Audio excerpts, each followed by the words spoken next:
好，預備開始。Hello，我係香港滑浪風帆運動員嘅 Elite Team Aska 啦。咁好慶幸可以參加到呢次梅窩嘅3日 camp 啦。咁對我嚟講最深刻嘅就係我一去到梅窩啦，因為我同佢哋分開嘅，我就 sail 落去。咁我一去到就見到佢哋鬧晒交，好唔團結，因為有人遲到同埋就散收收咁樣啦。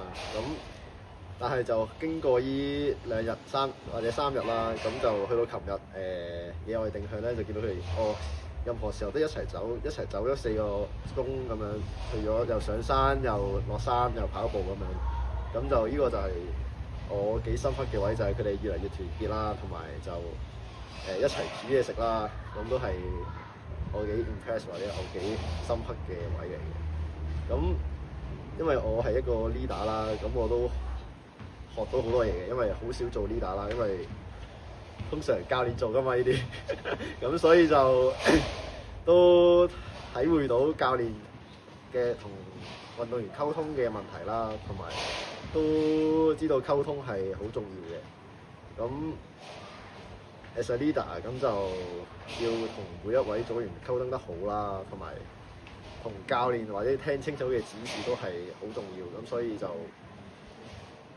對應翻落做運動員嘅時候，就會更加明白點樣同教練溝通或者同隊友溝通啦。因為滑浪風帆雖然係 individual sport 嚟嘅，但係就都需要一個 team 去一齊進步嘅。咁所以就呢個係我好學到嘅嘢咯。